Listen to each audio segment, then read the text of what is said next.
Hello everyone. In today's video, we will be discussing about single cell proteins. What are single cell proteins and what and all we have to discuss in this particular topic? That's what we will be outlining first. So, we will be studying what are SPCs, single cell proteins, and what are the microorganisms involved within it and how to produce that. What are the benefits, nutritional benefits? Are there any environmental benefits out of them, and why they are not so popular, or any concerns are there with respect to single cell proteins? This is what we are going to study in this small lecturette. Let us study what are SPCs or single cell proteins. Single cell proteins are nothing but edible unicellular microorganisms. So they are also called as microbial proteins. And generally used microorganisms are here listed here, and there are quite common names, and a category of organisms will be involved as SPCs, and very famous is Saccharomyces cerevisiae. That is, some strains of yeast are used in this.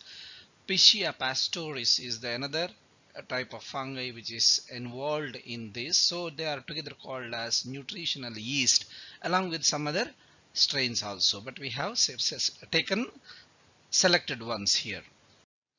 Some single cell proteins are used as flavoring and cheese making or food supplements, and among them Candida utilis and Deutericum candidum are the very important ones. The third category belongs to the type of meats, alternative to meats. So we might have heard about the term vegan food, where they don't use the products from the animal origin. So for those kind of people, there will be alternative with much nutritive qualities. Products will be there, and one among them is corn, and in that they will be using Physarum venenatum and sometimes Aspergillus oryzae as the single cell protein or main protein ingredient, which is used as alternate to the meat. When it comes to the community of algae, there are certain well-known single cell proteins. Spirulina or Arthrospira, which belongs to cyanobacterial group, but they come under the algae in general categories, and Chlorella vulgaris. They are the two superfood algal components which have got good nutritional component within them, and they are used widely as single cell proteins. So just like any other agricultural products, when we think about how to obtain these kind of single cell proteins, we should know their production technologies, and there are well maintained production technologies, well documented, well practiced production technologies for different strain, different types of single cell proteins. But here we will be mentioning them in a very general manner. Maybe category wise we will be dealing with them. Single cell protein production technology can be generally categorized into open pond system and closed reactor systems. Open pond systems are usually suitable for algae, whereas closed reactor systems, fermenters, bioreactors or fermenter-like equipments are suitable for bacteria and fungi. Because the feeding, their requirements are different, we can grow them commercially with the application of these techniques. Let us understand what are the nutritional benefits of single cell proteins. Those single cell proteins can be used as feeding stock for animals in different animal husbandry practices, but here we will be focusing more on human diet and human diet supplements. When we analyze nutritional facts of single cell proteins, we will come across these facts. So nutritional proteins Nutritional proteins will be there up to 4 to 80% of their dry weight, and fibers 3 to 20% of their percentage, carbohydrates 9 to 15, vitamins 35 to 100, ions 5 to 20%. Here we have to consider another aspect which is called as daily value. When it comes to the nutrition, we have to consider this particular fact in our mind.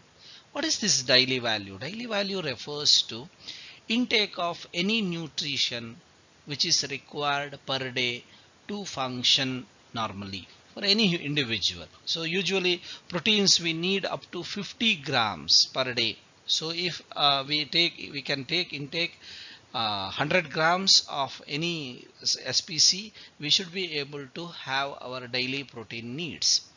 In the same way, fibers, dietary fibers, 28% is the recommended daily value. Carbohydrates are 300 grams is the daily value. And vitamins are also, they vary according to the different vitamins, but overall they give 35 to 100% of daily values. Because when it comes to the vitamins, may not be all single cell proteins produce all the vitamins depending on their physiology. As we know that no eukaryotic organism can produce vitamin B12 like that, prokaryotes only produce that thing.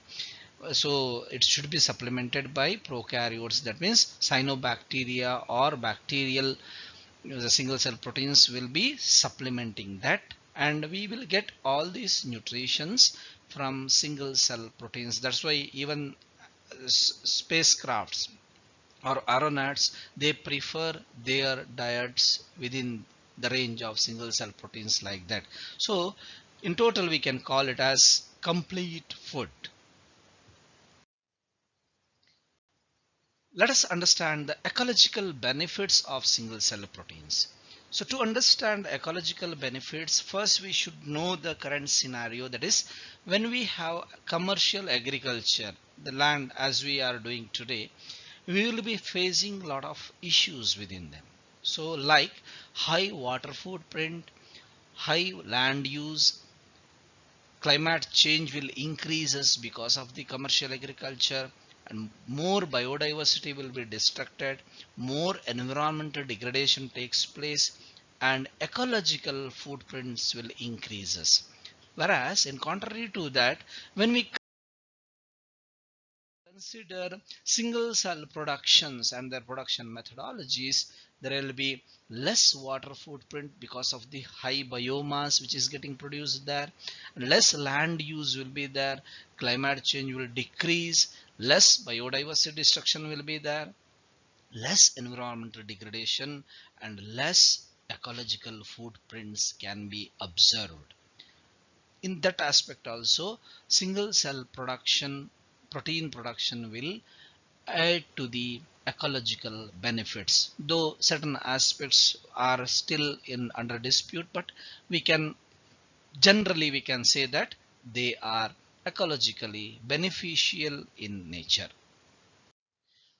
Although single cell proteins are having a lot of advantages, both nutritional as well as ecological advantages, there are certain concerns with respect to their aspects, and those aspects are high nucleic acid percentage, especially the percentage of RNA, because single stomach organisms, if the amount of RNA or nucleic acid increases, it will be lethal for them.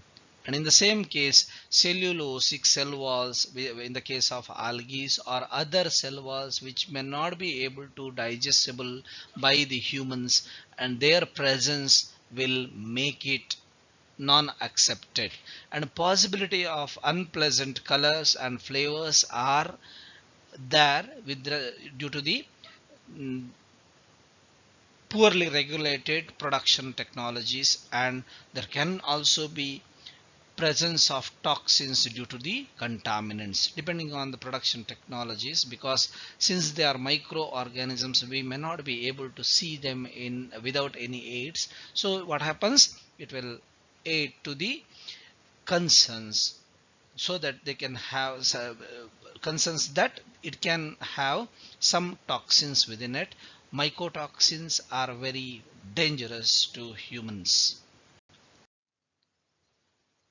Last but not the least, so this is the summary of our talk or our lecture what we have delivered so far. So we have studied about different aspects of the single cell proteins, and I hope this particular lecture was useful to you.